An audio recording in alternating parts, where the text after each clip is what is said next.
Hello everyone, I am Rajesh. तो physics की online class में एक बार फिर से आपका हार्दिक अभिनंदन। अपना फिजिक्स का चैप्टर नंबर फर्स्ट चल रहा है विद्युत क्षेत्र। इसमें हमने पिछले 3-4 क्लासों में विद्युत क्षेत्र से पहले अपने आवेश के बारे में, कूलॉम के नियम, कूलॉम का अध्यारोपण सिद्धांत और कूलॉम का सदिश निरूपण है, ये सब बातें पढ़ ली है। अब आगे अपना होगा टॉपिक है विद्युत क्षेत्र। विद्युत क्षेत्र, इलेक्ट्रिक फील्ड।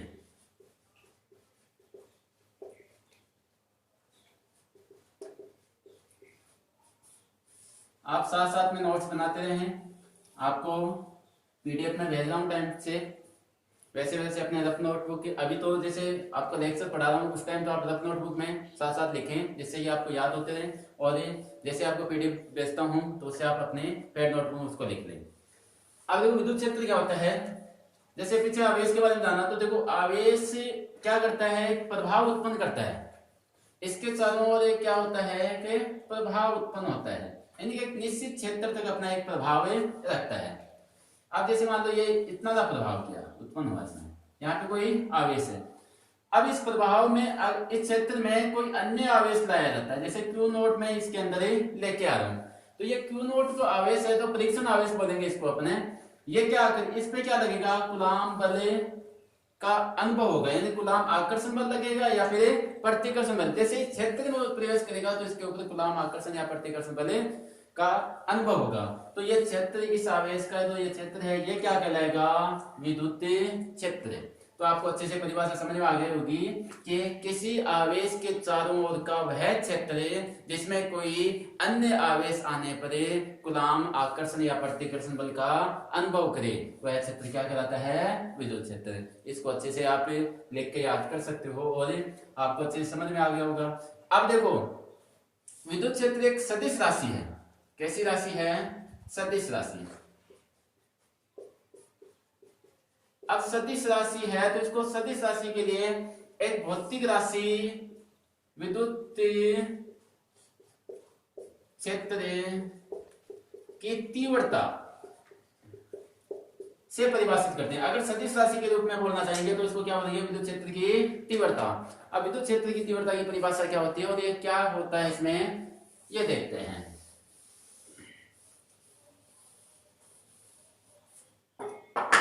विद्युत क्षेत्र की तीव्रता। अब विद्युत क्षेत्र, इंटेंसिटी ऑफ इलेक्ट्रिक फील्ड।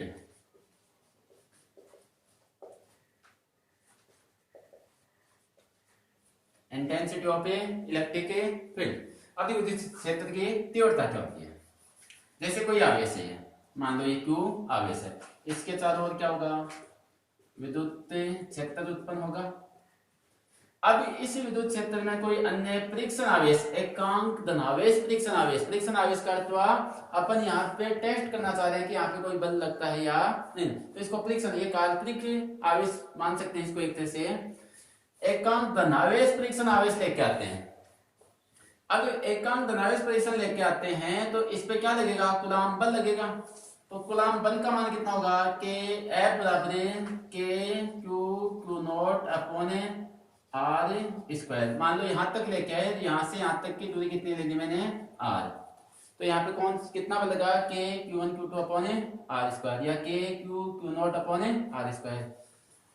अब जो कूलॉम बल लगा तो इसके एकांक आवेश पे कितना बल लगेगा, यानी लगने वाला कूलॉम बल है, तो एकांक आवेश के लिए वही, यानी कि इसको एफ में अगर मैं क्यू नॉट का भाग दे देता हूं तो एकांक धनावेश के लिए हो जाएगा ये बल।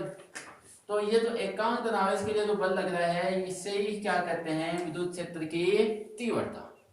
अब देखो, विद्युत क्षेत्र की तीव्रता सदिश राशि होती है, तो दिशा किस तरफ होगी, विद्युत क्षेत्र की अनुदिश, ये विद्युत क्षेत्र की दिशा किस तरफ होगी, कूलॉम बल के अनुदिशी हो जाएगी। अब देखो, यहां से अगर परिभाषा लिखना चाहे विद्युत क्षेत्र की तीव्रता क्या होती है, तो किसी आवेश, किसी विद्युत क्षेत्र में एकांक धनावेश पर लगने वाला कूलॉम बल किसको निरूपित करता है, विद्युत क्षेत्र की तीव्रता। एक बार फिर से बोल रहा हूं किसी विद्युत क्षेत्र में एकांक धनावेश पर लगने वाला कूलाम आकर्षण बल या प्रतिकर्षण बल का मान विद्युत क्षेत्र की तीव्रता को निरूपित करता है। देखो यहाँ पे नीचे मैंने Q नोट का भाग दिया है, इसका अर्थ हुआ एकांक आवेश के लिए बल बताए गए, और एकांक आवेश के लिए जो बल का मान होगा वो क्या कहलाता है, विद्युत क्षेत्र की तीव्रता। इसको आप अच्छे से लिख सकते हो। अब देखो, अब ये एक कैसी राशि है, सदिश राशि है, सदिश राशि। अब जिस सिंपली पूछे तो आपकी इसकी दिशा किस तरफ होगी, तो सिंपली बता सकते हैं जो आपका कूलाम बल होगा उससे कूलाम बल की जो दिशा होगी वही बल दिशा किसकी होगी, विद्युत क्षेत्र की तीव्रता की दिशा हो जाएगी। और अगर आवेश देते अपने पास, जैसे एक Q1 आवेश है, एक दूसरा Q2 आवेश है, तब क्या होगा, तो अपन बोलेंगे कि पॉजिटिव चार्ज से यानी कि धनावेश से ऋणावेश नेगेटिव चार्ज की ओर। और तो ये कैसे, ये अपन आगे जब प्लस के बारे में पढ़ेंगे, विद्युत क्षेत्र की तीव्र विद्युत बल रेखाएं पढ़ेंगे, वहां पे जानेंगे प्लस से माइनस की ओर ही क्यों, क्योंकि वहां पे बल रेखाएं देखेंगे तो प्लस से निकलेगी और माइनस में प्रवेश करेंगे, वहां पे अच्छे से जान सकते हैं इस चीज को। अब देखो यहाँ पे हो गया विद्युत क्षेत्र। अब इसका अगर मात्रक देखें, यूनिट विद्युत क्षेत्र की मात्रक की बात करते हैं तो देखो यहाँ पे F बटा Q नोट है। F का मात्रक क्या हो जाएगा, न्यूटन, बल का मात्रक है न्यूटन, क्यू का यानी कि आवेश का मात्रक है कूलाम, या फिर एक और हो सकता है, या बोल दो वोल्ट प्रति मीटर।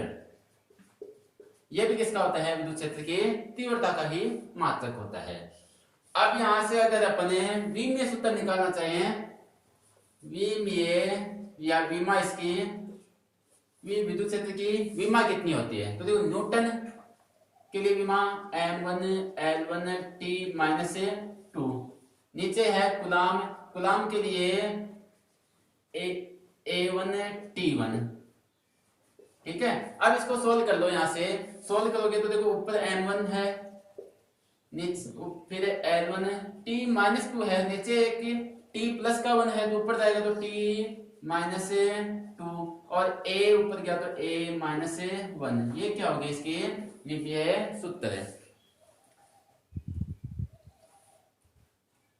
तो देखो यहाँ पे T माइनस 3 होगा, देखो T माइनस 2 है, एक ऊपर गया तो माइनस का 3 होगा ये, तो कितना हो गया, M1 L1 T minus 3 T A minus 1। ये क्या हो गया, इसका विमीय सूत्र है। अब देखो आगे अपने चलते हैं, तो यहां तक आपको अच्छे से समझ आ गया विद्युत क्षेत्र की तीव्रता क्या होती है, कि किसी विद्युत क्षेत्र में एकांक धनावेश द्वारा उत्पन्न कूलाम बल या फिर एकांक धनावेश पर लगने वाला कूलाम बल का मान क्या कहलाता है, विद्युत क्षेत्र की तीव्रता। अब देखो अगला टॉपिक अपने चलते हैं। अब देखो विद्युत क्षेत्र की तीव्रता होगी, तो अब अपन बिंदुवत आवेश के कारण विद्युत क्षेत्र की तीव्रता को देखते हैं कि बिंदुवत आवेश के कारण विद्युत क्षेत्र की तीव्रता का मान कितना आता है। तो अगला टॉपिक लगा सकते हो, बिंदुवत आवेश के कारण विद्युत क्षेत्र की तीव्रता, इलेक्ट्रिक फील्ड या विद्युत क्षेत्र की तीव्रता, तो intensity of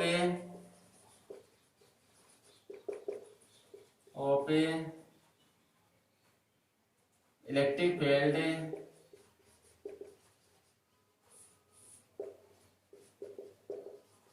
due two point charge.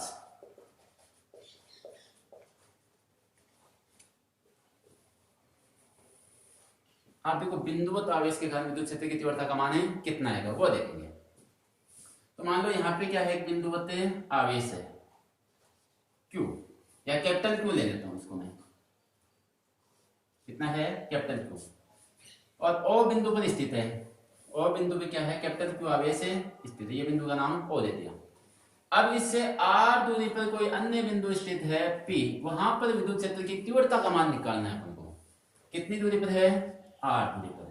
तो कैसे निकालेंगे? क्योंकि विद्युत क्षेत्र की तीव्रता किसके कारण आती है? किसी परीक्षण आवेश को लेके आएंगे विद्युत क्षेत्र के अंदर, तो वो उस पर कितना बल लगेगा, तो वही बल का मान क्या कहलाएगा? उसे विद्युत क्षेत्र की तीव्रता का मान कहलाएगा। तो एकांक धनावेश को हमने यहाँ पे रखा Q0, एकांक धनावेश परीक्षण आवेश को हमने यहाँ पे रख दिया। तो यहाँ पे कितना बल लगा, और वो भी किसने? एकांक धनावेश के लिए होना चाहिए। तो पहले तो अपन देख लें, ये लिख लेंगे, माना कि एक और बिंदु पर Q आवेश है, उससे r दूरी पर स्थित बिंदु P पर विद्युत क्षेत्र की तीव्रता का मान ज्ञात करने के लिए एकांक धनावेश परीक्षण आवेश Q0 रखा। तो विद्युत क्षेत्र इस पर लगने वाला पहले तो बल निकाल लो। तो कूलाम में देखो सिंपल सी कैसे निकालोगे, E बराबर कितना होता है? F बटा Q0 होता है। ये इक्वेशन ध्यान में रखो, ये इक्वेशन ध्यान रहेगी। तो पहले तो आप बल निकाल लो, फिर इसमें Q0 का भाग दो। तो कूलाम बल, कूलाम बल F बराबर कितना हो जाएगा? दोनों आवेशों के गुणनफल के तो समानुपाती होता है, तो K कैपिटल Q0 अपॉन बीच की दूरी के वर्ग के व्युत्क्रमानुपाती। दिशा r कैप की हो जाएगी, दोनों को मिलाने वाली रेखा के अनुदिश, और इसके ऊपर सदिश लगा देना।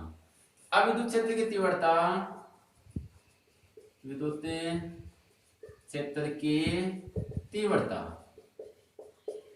E बराबर परिभाषा से ऐसे लिख देना, परिभाषा से E बराबर कितना होता है? F बटा Q0।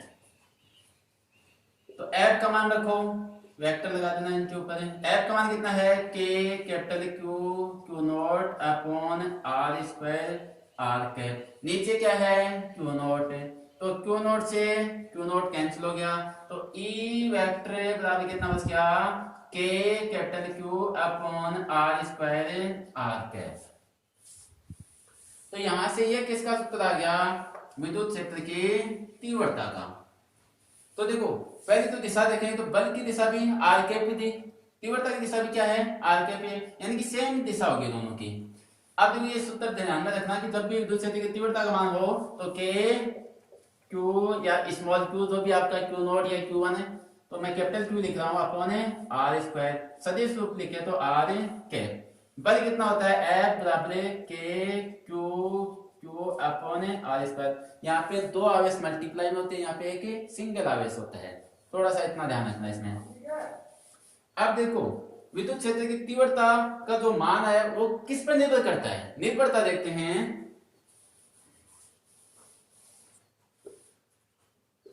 तो निर्भरता देखो इसकी,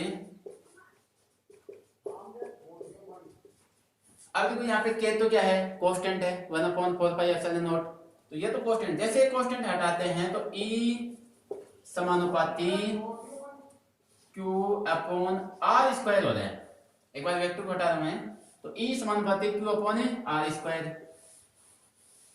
अब देखो यहाँ पे अलग अलग देखें, E समानुपाती Q, यानी कि आवेश की तो सीधे सीधे समानुपाती, सीधा प्रोपोर्शनल हो जाएगा, और इन बीच की दूरी के वर्ग के व्युत्क्रमानुपाती 1/r स्क्वायर। तो यहां से क्या सिद्ध होता है कि विद्युत क्षेत्र की तीव्रता का मान आवेश के समानुपाती तथा बीच की दूरी के वर्ग के व्युत्क्रमानुपाती होता है। तो ये आप सीधा सीधा निर्भरता को बता सकते हो। अब यहां से ग्राफीय निरूपण देखते हैं अपने। पहले तो E और Q के मध्य, तो देखो एक चीज का ध्यान रखना, जब भी ग्राफ बनाओ तो इस साइड क्या रखना, इस साइड क्या रखना, ये आप पे निर्भर करेगा। आप पे क्या ये फिक्स होता है कि इस साइड आप स्वतंत्र चर रखते हैं, इस साइड आश्रित, क्योंकि Q जैसे जैसे चेंज होगा वैसे वैसे ही E चेंज होगा। तो E निर्भर कर रहा है, यानी E इंडिपेंडेंट है, Q क्या है? सॉरी, E डिपेंडेंट है, Q क्या है? इंडिपेंडेंट है। तो यहां से देखो सीधा प्रोपोर्शनल है तो क्या देगा? सरल रेखीय, E समानुपाती Q। फिर R, अगर आपसे ये बोले कि ई तथा 1/r² के मध्य ग्राफ खींचे तो देखो 1/r² के तो सीधा समानुपाती है, तो यहाँ पे भी क्या रहेगी सीधी लाइन ई समानुपाती 1/r²।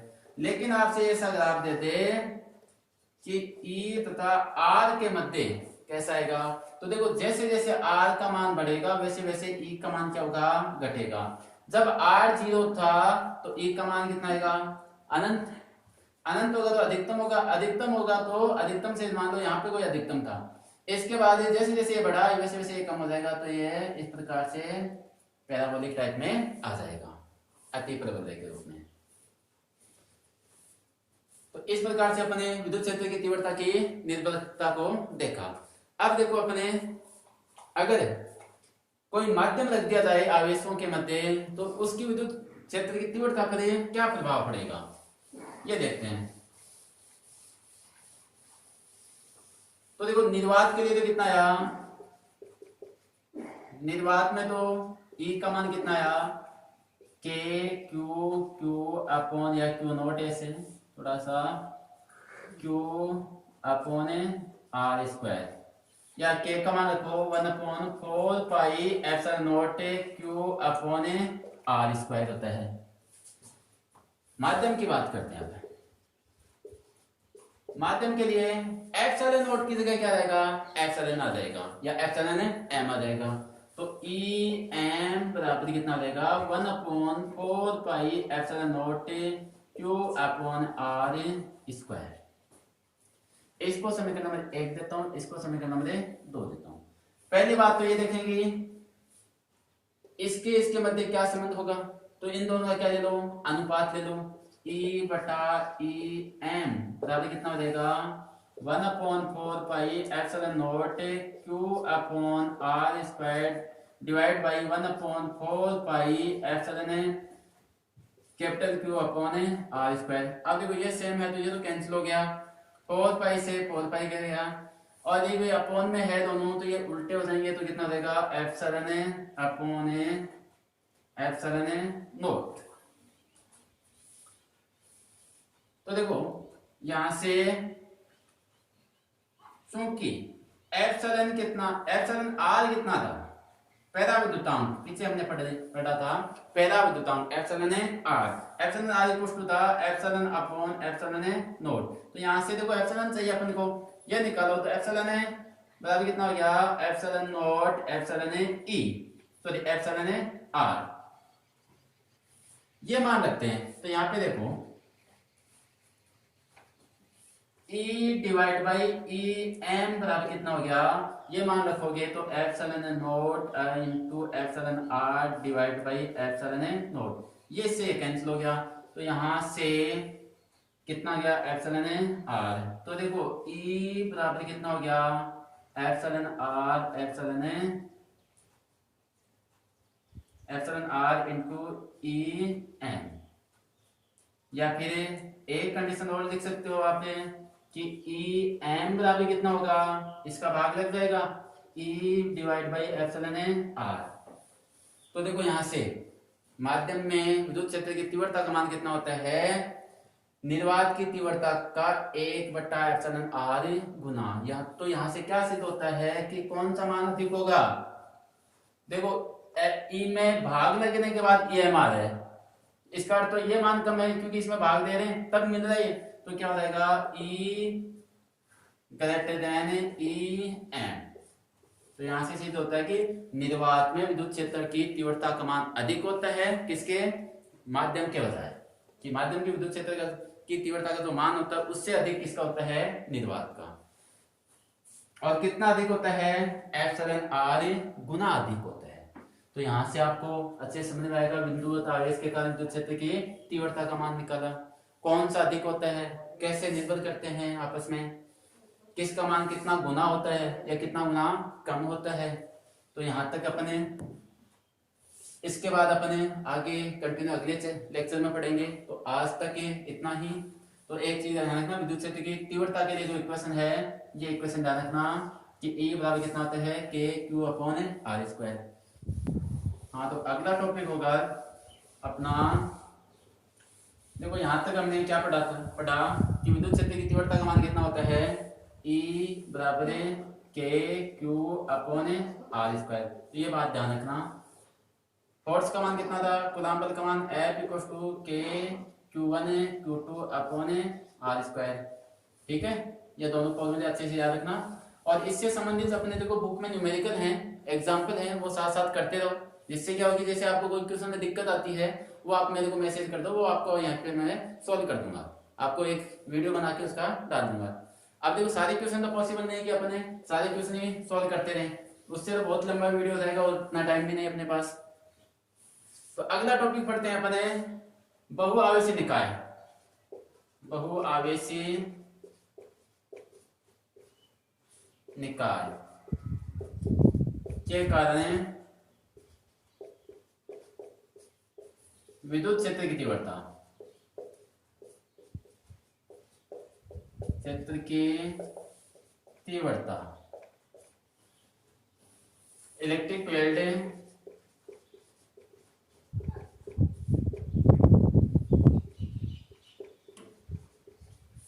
Due two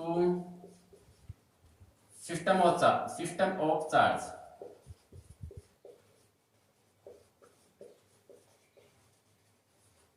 charges. अब बहुआवेशी निकाय, इससे पहले हमने बहुआवेशी निकाय में अध्यारोपण सिद्धांत भी पढ़ा था, कूलम्ब नियम का अध्यारोपण सिद्धांत। उसमें क्या पढ़ा था कि एक निकाय है अपने पास, इसमें क्या है, बहुत सारे आवेश हैं, उसमें से किसी एक निश्चित निकाय, निश्चित आवेश पर हमने क्या निकाला था, कुल बल का मान, कूलम्ब बल का मान निकाला था। तो कुल कूलम्ब बल का मान आया था अपना F इक्वल टू, लास्ट वाली इक्वेशन लिख रहा हूं मैं, 1 अपॉन या q naught upon 4 pi epsilon naught summation i equal to 1 to n q i upon r 0 i square. यहां तक हमने इसको सोल्व किया था। ये क्या था, अध्यारोपण का सिद्धांत, बहुआवेशी निकाय के लिए अध्यारोपण का सिद्धांत। अध्यारोपण का सिद्धांत क्या होता है कि कोई बहुआवेशी निकाय है, उसमें किसी एक निश्चित आवेश पर लगने वाला कुल बल का मान सभी आवेशों द्वारा लगाए गए बलों के सदिश योग के बराबर होता है। उसमें सदिश योग आएगा, वहां पे सदिश योग के बराबर होता है। अब देखो, अब यहाँ पर यहाँ विद्युत क्षेत्र की तीव्रता देख रहे हैं और हमने परिभाषा से पढ़ा, परिभाषा से। और देखो ये टॉपिक पूरा सॉल्व करो तो पहले तो F का मान निकाल लेना, ठीक है। इसके बाद परिभाषा से E बराबर F अपॉन क्यू नॉट, यह है विद्युत क्षेत्र की तीव्रता। तो F के मान में क्यू नॉट का भाग दे दो, तो E बराबर कितना आ गया, क्यू नॉट से देखो क्यू नॉट कैंसिल हो जाएगा, कितना बच गया, 1 upon 4 pi epsilon naught summation i equal to 1 to n q i upon r 0 i का स्क्वायर। ये क्या हो गया, बहुआवेशी निकाय के कारण विद्युत क्षेत्र की तीव्रता। सीधा डायरेक्ट किस कहां से निकाल लिया हमने, अध्यारोपण के सिद्धांत से। अध्यारोपण के सिद्धांत से अपन F निकाल लें, फिर इस F में किसका, क्यू नॉट का भाग देते हैं, तो क्या है कि विद्युत क्षेत्र की तीव्रता का मान आ जाएगा। अब देखो यहां तक अपना विद्युत क्षेत्र की तीव्रता खत्म होती है। अब आगे अपने इसके एप्लीकेशंस देखेंगे कि किसी गोले के कारण कितना होगा या फिर द्विध्रुव के कारण कितना होगा, ये सारी बातें आगे पढ़ेंगे। तो आज तक अपन आज अपन यहीं तक पढ़ते हैं, इसके आगे अपन अगली क्लास में डिस्कस कर देंगे। तो चलो आज तक यहीं तक। जय हिंद, जय भारत, थैंक यू।